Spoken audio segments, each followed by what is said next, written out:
Good evening, everybody. It is 6:01 p.m. on the 7th of April, 2022. It's the regularly scheduled meeting of the Somerville Planning Board. I'm Mike Capuano. I'm the chairman of the Planning Board. With me tonight is the Vice Chair, Amelia Aboff, Clerk Erin Gino, Debbie Howard Easton, Jahan Habib, and Russell Pildes. We have one item on the Planning Board's agenda this evening. The Planning Board has been noticed for a hearing at 6 o'clock tonight. At 6:30, we will reconvene. If they were still meeting here, we're going to recess and reconvene as a joint body with the Land Use Committee of the City Council, where we will take up several proposed amendments to the ordinance. And at that time, the clerk will read into the record the notice of public hearing for those items, but that will be delayed until 6:30 when we have the Land Use Committee meeting.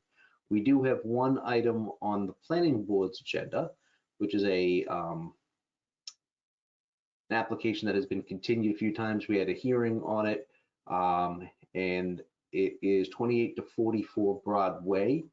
At the last meeting of the Planning Board, we had instructed the applicant to hold a neighborhood meeting in accordance with the Somerville zoning ordinance, and we have since received some written comment which we have reviewed.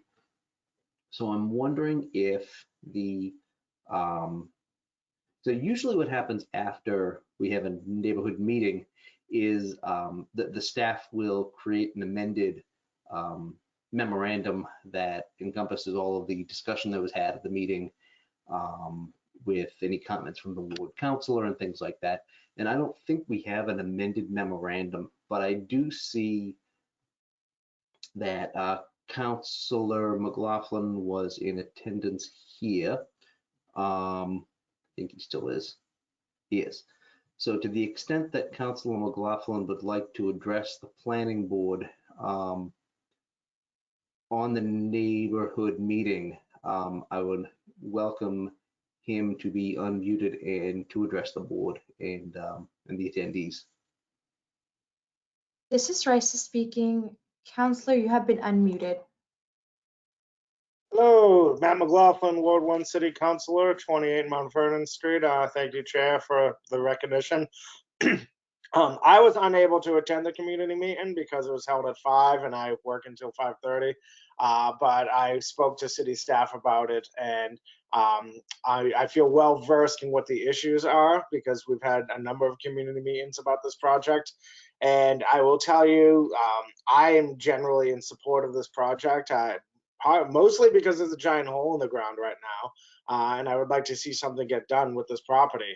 However, the consistent issue that residents have brought up is the parking lot that's in the area. So basically, we're talking about a parking lot that people will enter from George Street and exit out of Mount Vernon Street, which has people on George Street and Mount Vernon Street upset. They both requested to exit out on Broadway, which the city staff have said we shouldn't do for planning reasons. So this has been the issue for some time, is, I do have a solution, but the solution doesn't involve parking. Is basically, if we have the parking coming in and out of George Street, that doesn't work. If we have it come in George Street and out of Mount Vernon Street, that doesn't really work. And we can't do it on Broadway. So it seems like no matter what we do, there's a problem. However, the city council and the traffic commission have all worked together, and the planning department and the planning board. We came up with this, and developers, by the way, the developers who have all requested that we eliminate parking minimums and not require parking for developments at all. Everyone seems to be on the same page in terms of that. And what we did as a council and as a city, we basically gave developers what they wanted, which is no parking requirements at all.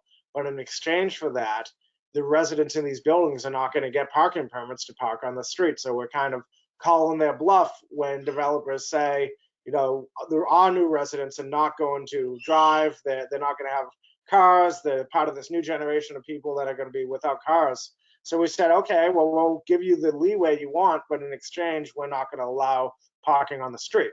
So now, after all that work, we have a project that is as close to transit as possible. It's right next to the Orange Line station. It's so very close to the Orange Line, and we're hearing that, you know, we need parking in order to make this financially feasible. But for years, we've heard that we should allow parking to not be permitted at all to make it financially feasible. I was at a meeting just this past week for the MMA studio much further down the street on Broadway. And this development and other developments have voluntarily signing on to this program where they don't do parking, but they don't get parking spots either. And it just seems strange to me that this project that is as close to public transit as you can get, and it's the one hang up for the entire development is the parking lot, that we're not just eliminating parking completely.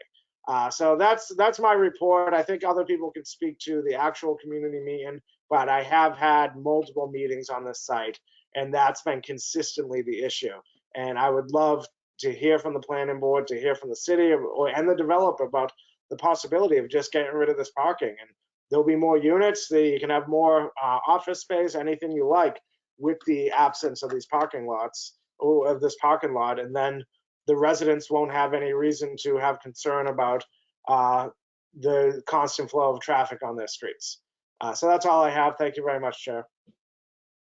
Thank you very much, Councilor McLaughlin.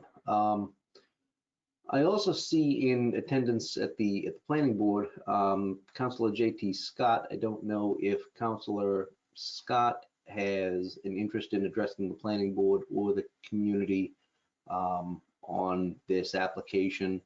But to the extent that he does, I would welcome him to be unmuted and address us as well, please.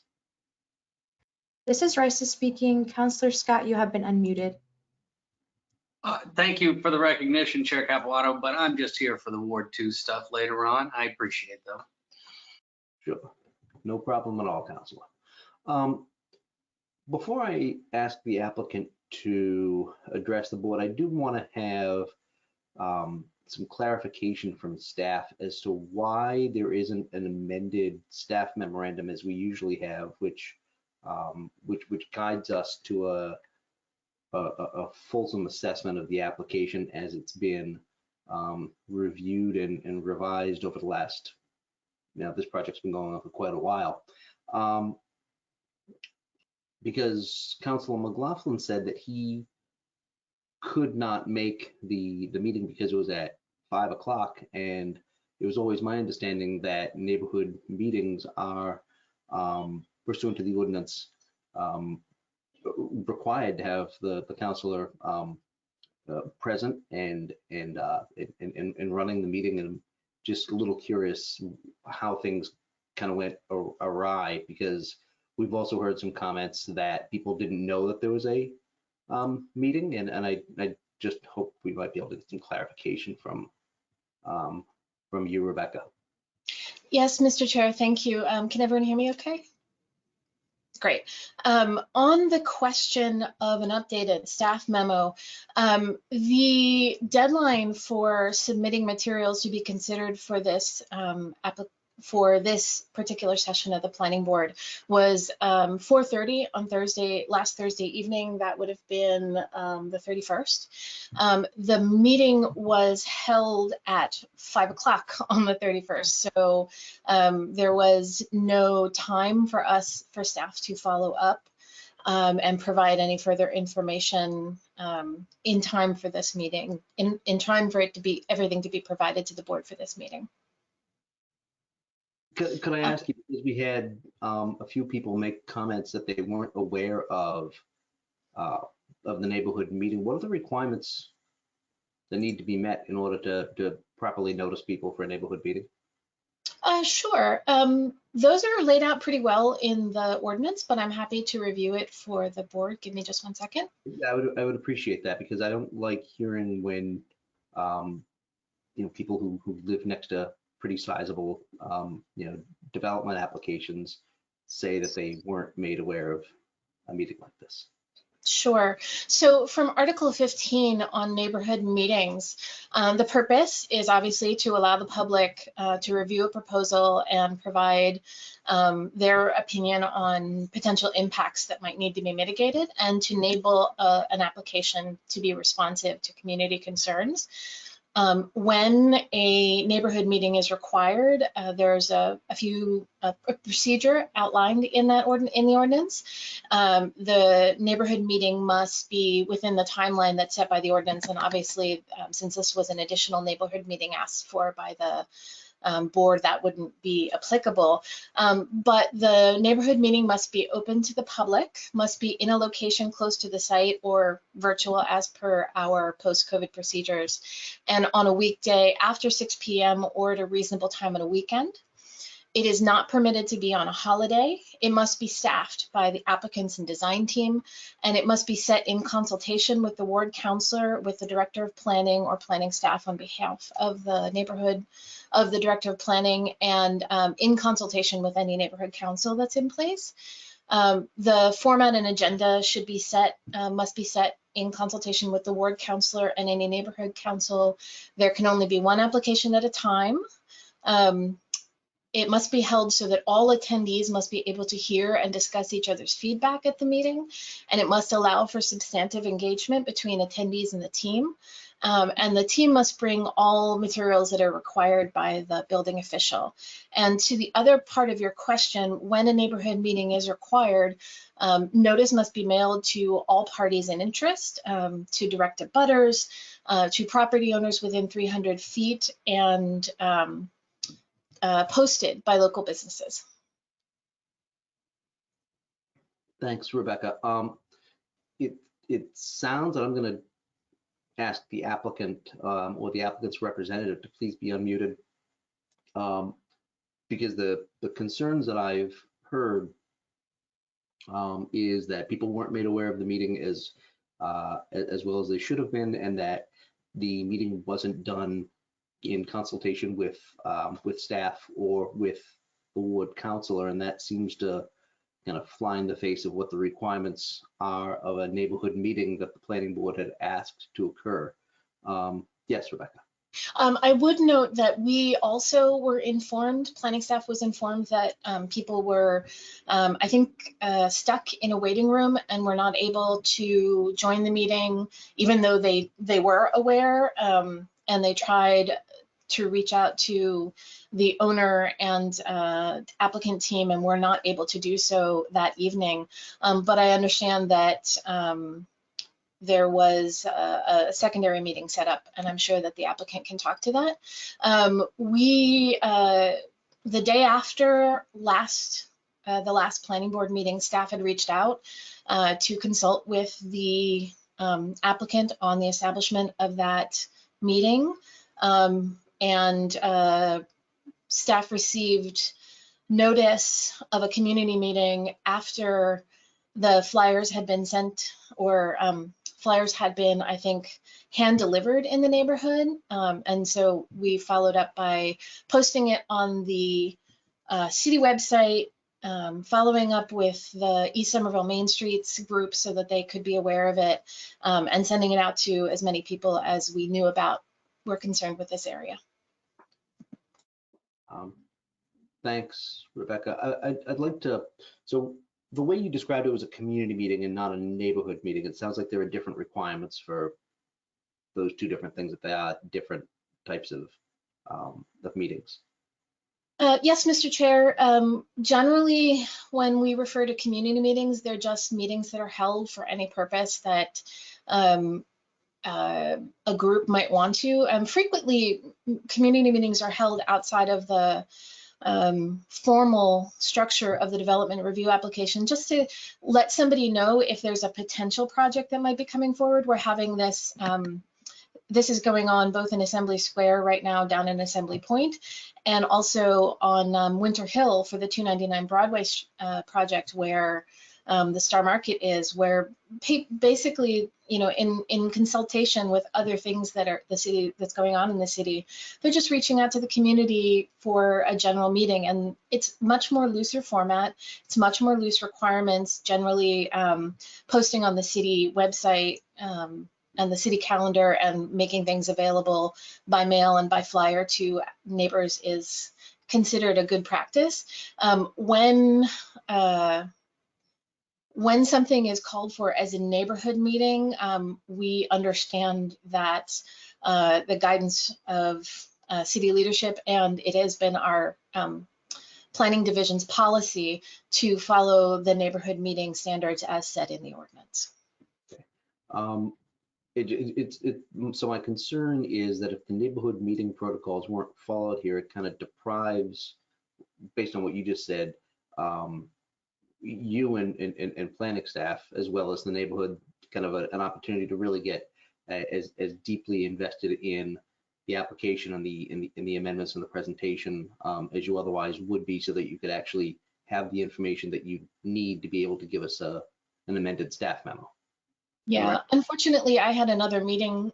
Sorry, Mr. Chair. I had another meeting, so one of my colleagues covered the meeting. Okay. Okay. I do see that Attorney Smith's hand is raised, and I believe he is the attorney for the applicant. So I'd ask for him to please be unmuted and maybe help clear up some of the issues that we've got. This is Raisa speaking. Jordan Smith, you have been unmuted. You may be muted on your side. I am. Thank you, Raisa. Thank you, members of the board. To just clear up, hopefully, would say from our end, it was we provided notice in the manner that we understood this meeting to be required under zoning, and that it was not a neighborhood meeting per zoning. There is, I should say, we've been in contact with planning staff regarding this, that this is not, again, as we can find it per zoning, a quote unquote neighborhood meeting. What we did was we provided notice by going door to door, posting in the neighborhood. We coordinated with planning staff regarding the notice, and we coordinated with Councilor McLaughlin regarding the meeting. When I would say the standard way that we know as applicants that you have to have a quote unquote neighborhood meeting is you are provided with a push notification from planning staff that states the requirements for holding that. In this case, that did not happen, and so I would just want to be clear that if we had been told explicitly, again, because it's not in the zoning ordinance that a neighborhood meeting occurs at this point in the process, we would certainly and absolutely have gone through each of those. I should say, really, the only difference here was providing certified mailers. And certified mailers would be the only difference in terms of the process that we went through of notifying the neighborhood. Again, dealing with planning staff, and Councilor McLaughlin would have been the only difference in how we provided notice for this meeting. We now understand sort of subsequently that this is a policy of the planning staff.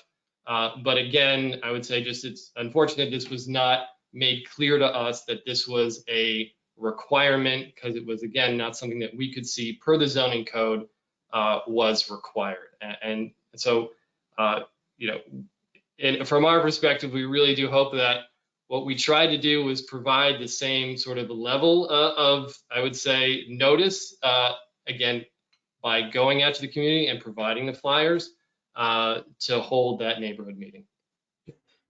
Thank you, Attorney Smith. I'm going to ask Rebecca, just because there seems to be a little bit of a disparity between what the applicant's representative has said was the communication with staff and what you've indicated was what you were expecting and what you told the applicant. So I just want to make sure that we're all on the same page as to exactly what was told to whom, because it was my intent when I suggested that the planning board require a neighborhood meeting was just that, because the neighborhood hadn't been consulted in something like 18 months. And we wanted to make sure that as many people were as fully on board and invested in this application as we could do. And it was always my understanding that a neighborhood meeting was the appropriate way to do it. So I want to make sure, because we've got some distinctions being made, that I just want to clarify what happened. Yes, Mr. Chair, thank you for that question. And I will note that planning staff also received a number of comments that we forwarded along to the board regarding that difficulty. Because there was some robust discussion around this, we went back. The last meeting that was held with the community via this project was on the January the 25th, I believe, of 2021. I of course wrote January 25th, but didn't write the year. As I noted, staff reached out to the team on the 18th to let them know that we were available and we would be willing to discuss with them any plans to set something up, and we would find a way to make ourselves available for a meeting. On the 21st, we were notified that the flyer for a 5 p.m. meeting on the 31st was already distributed. We did reach out to the team to note explicitly that it had been the direction of the board, and staff were trying to follow the direction of the board in noticing that this should be considered a neighborhood meeting for all intents and purposes. Mr. Smith is completely correct. Because this was requested by the planning board and not triggered by the development review process, there was no notification that went out of the automatic system in order to let them know about this. However, it was clear to staff that the planning board was asking for an additional neighborhood meeting because of the long period of time that had been since the last time this project had gone to the community. And we did make sure to explicitly specify that for the development team, that I think there was a question raised by the legal team that this was not going to be considered a neighborhood meeting, official neighborhood meeting, that was just a community meeting. And staff reiterated that it was scheduled as a neighborhood meeting at the direction of the planning board, and so we were trying to guide them to that behavior. All right. Thank you for the clarification, Rebecca. That kind of squares with what I think may have happened. So I'm kind of left with this position of the board having asked for a neighborhood meeting, the applicant having been instructed by staff that it was going to be a neighborhood meeting, which would have attended different types of notice and coordination with staff and with the council, and that did not occur. And we've received a number of comments from people in the neighborhood saying that we're not actually made aware of the meeting. So I'm a little bit upset that what the clear direction of the planning board wasn't followed in this case. And it would be my suggestion to my colleagues that we request yet again that an actual neighborhood meeting following the ordinance is scheduled and done, so that we can actually have the neighborhood be as invested in this as they should have been kind of in the first go around, and that staff has everything that they need to be able to give us an amended and appropriate staff memorandum and recommendation. But I'd like to open it up to members of the board to have a discussion on that point for the request, because if we are going to send it back to them for a neighborhood meeting, I don't think it makes a lot of sense to talk about something that might change as a result of a neighborhood meeting.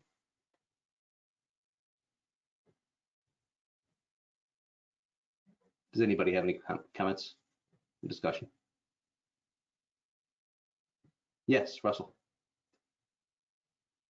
Thank you, Chair.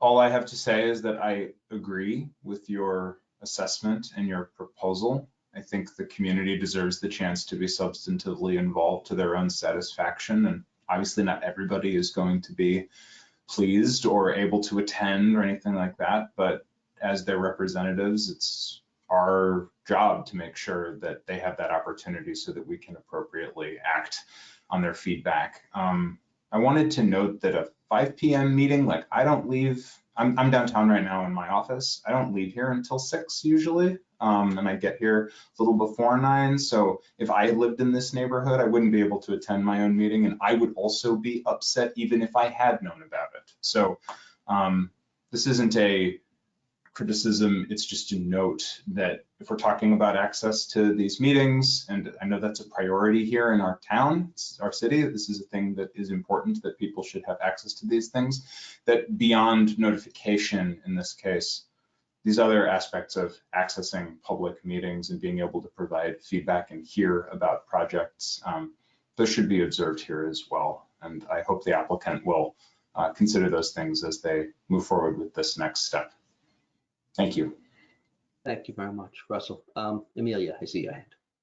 Mr. Chair, thank you. I appreciate your taking Russell's comment. First, it allowed me the opportunity to check a document that I wanted to look at on this question, which was the turnout from past community and neighborhood meetings on this topic and this project. It does look like there has historically been a pretty healthy community turnout from local stakeholders with an interest in this project at the meetings that were held during previous iterations. And that reiterates to me that this is a community that is invested in the future of the site and would likely appreciate the opportunity to have their voices heard and to have this update presented to them. Thank you, Amelia. Does anybody else want to comment on kind of this underlying issue before I make a motion? Seeing none, I just want to make sure that the applicant is clear on the direction of the planning board, which I thought we had been, and maybe we were less clear than I had intended, but based on the discussion with my colleagues and with the applicant's representative and with staff this evening, I want to hammer home the fact that this is the expectation of the planning board, that it is a neighborhood meeting that meets the requirements of our ordinance, so that people are properly noticed, because even if only another handful of people show up and nothing substantively changes based on last week and a few weeks from now, the fact is, if we didn't properly notice one of our meetings and took a vote, and even if nothing would change had we properly noticed it and people would have had a chance to testify, that doesn't mean that we didn't go against the strictures of the ordinance, and that would not be appropriate.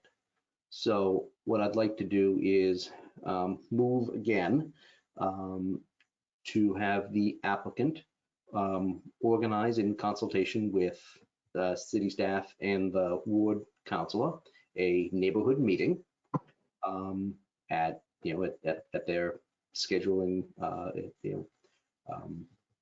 pleasure, and hopefully we'll, when we reconvene on this, have an updated staff memorandum and a fulsome review from the neighborhood on the issues that Councilor McLaughlin raised, or maybe not. So that's the whole purpose of these things. So the chair has moved, seconded by Aaron. The chair votes aye. Amelia votes aye. Jahan votes aye. Aaron votes aye. Debbie votes aye. Russell votes aye. We have a unanimous vote, and I hope a clear direction for the applicant for the next time that we meet. It is 6:30. The planning board will stand in recess. We will reconvene in a matter of seconds as a joint hearing with the Land Use Committee of the City Council, which I believe is accessed via a different link. So honestly, I'm going to X this one out and go to that other meeting. So I don't know if we need to have a little sign up saying that the planning board is in recess, or if we can just close this out, I will, my guess is we'll probably just close it out. But we will see you all on another screen in a minute. Thank you. Thank you. Planning board is in recess.